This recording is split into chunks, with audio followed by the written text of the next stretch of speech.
Welcome to the Science Experience podcast, where we explore the latest and most exciting papers and preprints in science. Before we jump into today's deep dive, just a quick reminder, please take a moment to like, subscribe, and maybe share this with your friends and family. It really does help support the Science Experience, and, well, it lets us keep bringing you these kinds of insights. So today, for you, we're tackling a really fascinating question about brain aging. For a long time, the thinking was often that, well, cellular aging was mostly intrinsic, sort of hardwired into the cell itself. But what if the environment, the stuff around the cell, played maybe an even bigger role?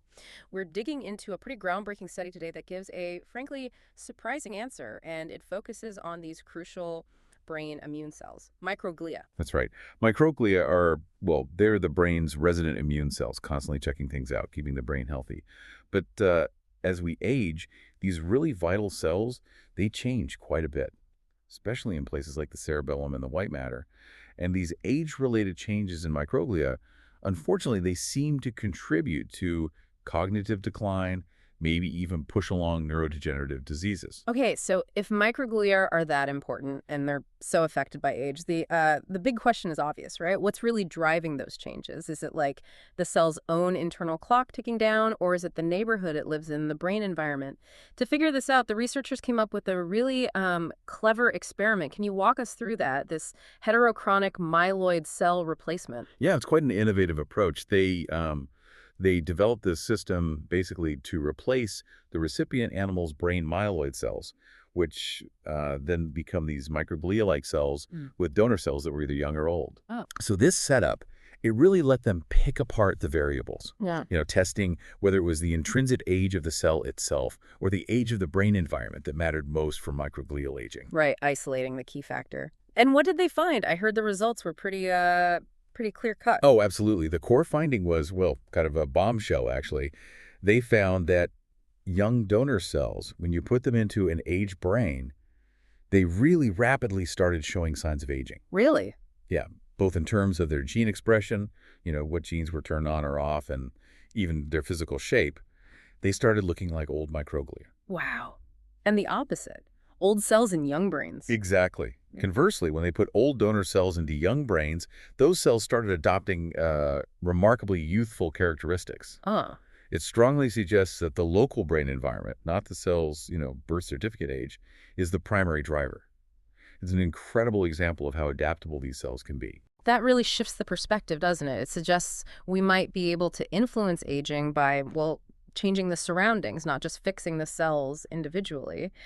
So how does the aged environment actually, send those signals? Did the study figure out any of the specific mechanisms involved? They did manage to pin down some key players. They identified something called STAT1-mediated signaling. STAT1. Yeah, it's a pathway involving a protein, STAT1, that helps cells respond to certain immune signals. It turned out to be a crucial controller of this microglia aging process.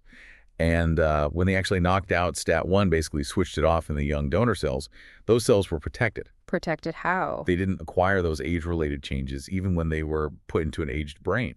So it really points to STAT1 being central to how the environment passes on those aging cues. Okay, so STAT1 is like a major communication channel for aging signals. Was there anything else? I mean, the brain's so complex, right? Were other things involved? Yes, there was another quite interesting piece to the puzzle. The study also pointed to a role for natural killer cells, NK cells. NK cells? I thought they were more involved in, like, general immunity, fighting viruses or cancer. They are, but they found them here too.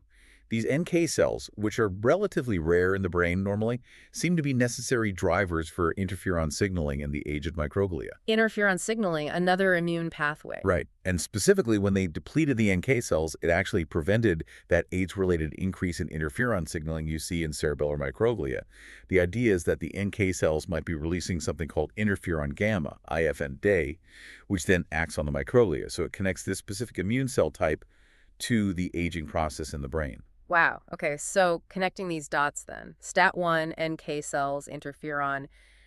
What's the bigger picture here? Why is this important for, for us, for brain health? Well, what this deep dive really suggests is that the aging brain might get caught in this kind of feed-forward loop. A loop. Yeah, the aged environment promotes aging in the microglia, right? And then those aged microglia likely contribute to making the environment even worse, which then promotes more aging.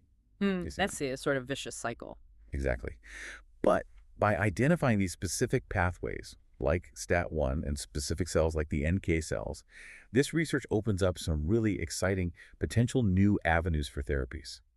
If we could somehow disrupt that loop, maybe targeting STAT1 or managing NK cell activity, it could potentially change how we tackle age-related brain conditions, maybe help maintain cognitive function longer. It's really quite something to think about, isn't it? The sheer plasticity of our brain cells and how much power the local environment has in shaping how they behave, how they age.